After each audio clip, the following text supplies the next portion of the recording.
on est enfin arrivé et on est logé à Soho, quartier hyper sympa dans le sud de Manhattan.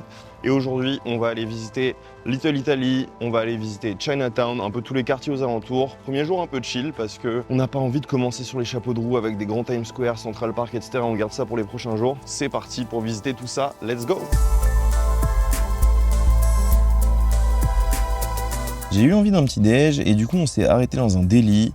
Globalement les delis c'est des épiceries qui font des sandwichs chauds et du café. J'ai pris le classique cheese, egg and bacon et c'était plutôt pas mal. On va goûter ça, ça a vraiment le goût du petit déj McDo. On est ensuite descendu au mémorial du 11 septembre, puis on s'est baladé dans le Financial District où il y a la fameuse bourse de Wall Street.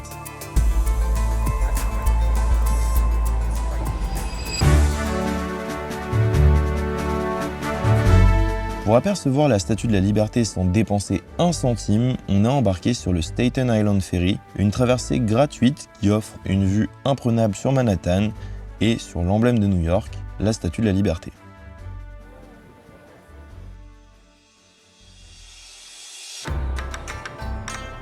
Bienvenue à Chinatown, l'un des quartiers les plus dépaysants de New York. Entre ses rues animées, ses marchés colorés et ses odeurs d'épices, on plonge directement en Asie, au cœur de Manhattan. Ici, tradition et modernité cohabitent dans une atmosphère unique. C'est bon ?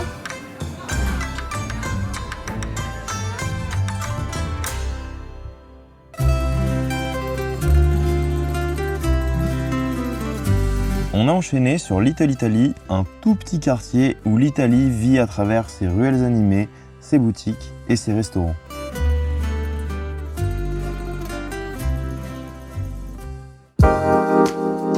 Puis, en se baladant, on est arrivé au Washington Square Park, connu pour son arche célèbre. Des musiciens, des artistes et des étudiants se mélangent, donnant au parc une atmosphère vivante et assez bohème. Deuxième jour à New York, on a mangé un petit déj dans un diner très sympa dont je mettrai le lien dans la description de cette vidéo. Et on est actuellement sur la place de l'Opéra du Met. Aujourd'hui on a bougé un peu plus dans le centre de Manhattan et on va aller visiter Central Park. Pour ce faire on a pris le métro et un tip que je vous recommande c'est de prendre la MetroCard qui dure 7 jours, ça coûte 34 $. Un billet classique coûte 2,90 $. Si vous prenez le métro 2-3 fois par jour, en vrai c'est un bon plan.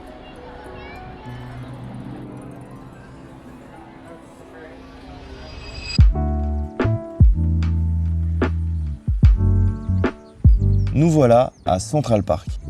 Central Park, c'est un immense parc en plein milieu de la ville et c'est un endroit qui offre une pause hors du rythme effréné de New York.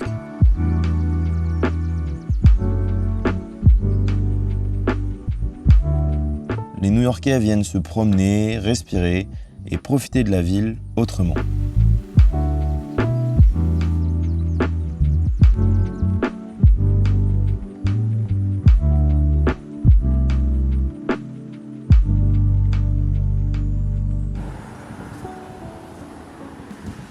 On va tester Shake Shack, les burgers iconiques de New York City.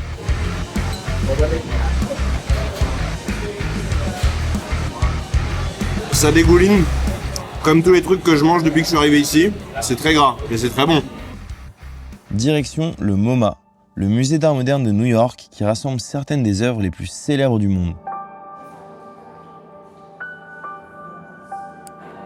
Et un peu plus haut, sur la 5e avenue, le Met, le Metropolitan Museum, véritable géant qui retrace des millénaires d'histoire de l'art. Ça y est, on est à Grand Central Terminal, la gare iconique de New York. Il y a pas mal de films qui ont été filmés ici. Il y a pas mal de séries où cette gare apparaît. C'est vraiment un lieu assez impressionnant. Il y a une horde de monde.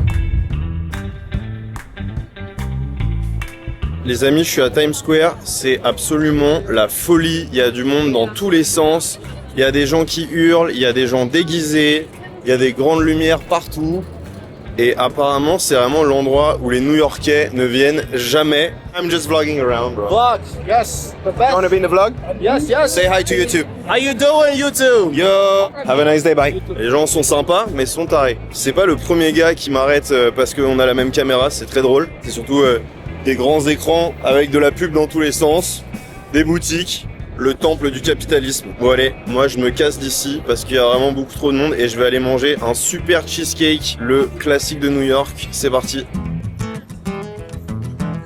Nous sommes chez Juniors, qui est le meilleur cheesecake de New York, né à Brooklyn. Il y en a depuis un peu partout, Times Square, Brooklyn, etc. On va goûter ça, voir si c'est vraiment le meilleur cheesecake. C'est parti. Il est plus crémeux que les cheesecakes qu'on a en France. Il est moins croustillant, il est plus fondant. C'est validé. C'est une brique. Même en voyage, le travail en freelance s'arrête jamais vraiment. On a pris le temps de répondre à quelques mails et d'avancer un peu sur nos projets dans un café. Une petite parenthèse de travail tôt le matin, avant de partir explorer la ville et de pouvoir profiter. Je profite que Chloé soit partie prendre un petit déjeuner avec une de ses potes pour me faire un spot photo le plus connu de Brooklyn, où on voit le Brooklyn Bridge derrière, juste là. Mais malheureusement, le ciel est un peu tout blanc pour l'instant, donc je sais pas si ça va rendre grand chose à l'image. J'adore ce spot, je comprends pourquoi c'est si connu.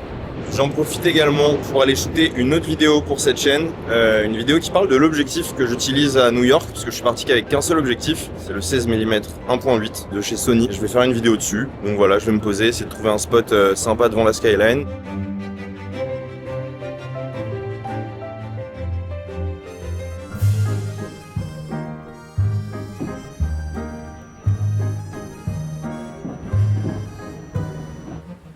Coney Island, c'est LA plage légendaire de New York. Elle est connue pour sa promenade, ses attractions et surtout ses hot dogs mythiques.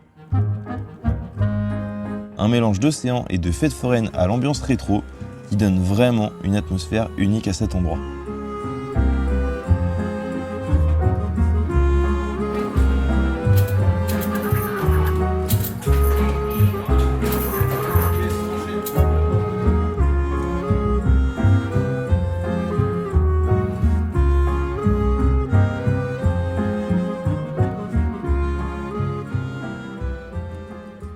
Messieurs, dames, nous voilà chez Ace's Pizza, une des meilleures pizzas de Brooklyn. Pizza Detroit style, dans le style de Détroit, pizza épaisse. On a pris la pepperoni classique. C'est presque une tarte en fait, ça a l'air très bon. On va goûter ça de suite.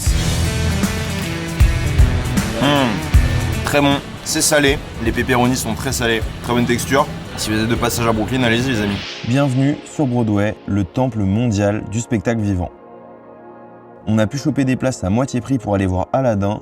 Et j'ai évidemment pas pu filmer le spectacle, mais c'était un des meilleurs spectacles de ma vie, donc je vous le recommande vraiment.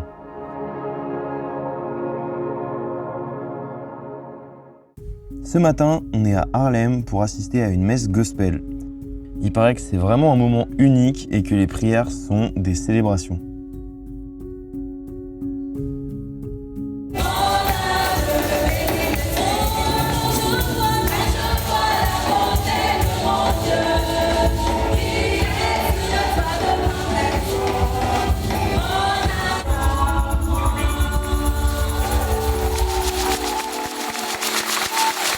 Bon les gars, la messe gospel, c'était quand même incroyable.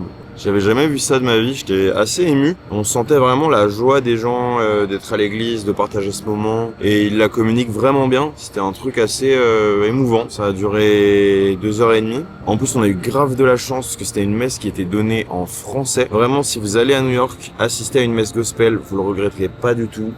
Et c'est une super expérience.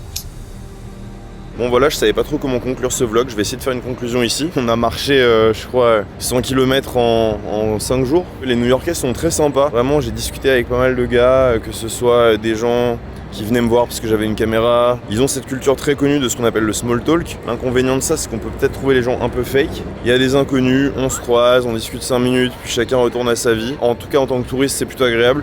Je sais pas, effectivement, quand on veut se faire des potes ici, c'est peut-être plus compliqué de rentrer dans un cercle avec des gens, je me rends pas compte, je vais pas parler de ça parce que j'en ai aucune idée. Si vous avez l'occasion d'aller à New York dans votre vie, faites-le, c'est quand même unique au monde. Et j'avais jamais trop fait l'exercice de vlogger, c'est assez marrant. Du coup, il y aura sûrement d'autres épisodes à venir de vlogs où j'essaierai de montrer un peu la bouffe locale, les trucs cool à visiter, etc. J'espère que ça vous a plu, je vous fais des bisous, prenez soin de vous, ciao.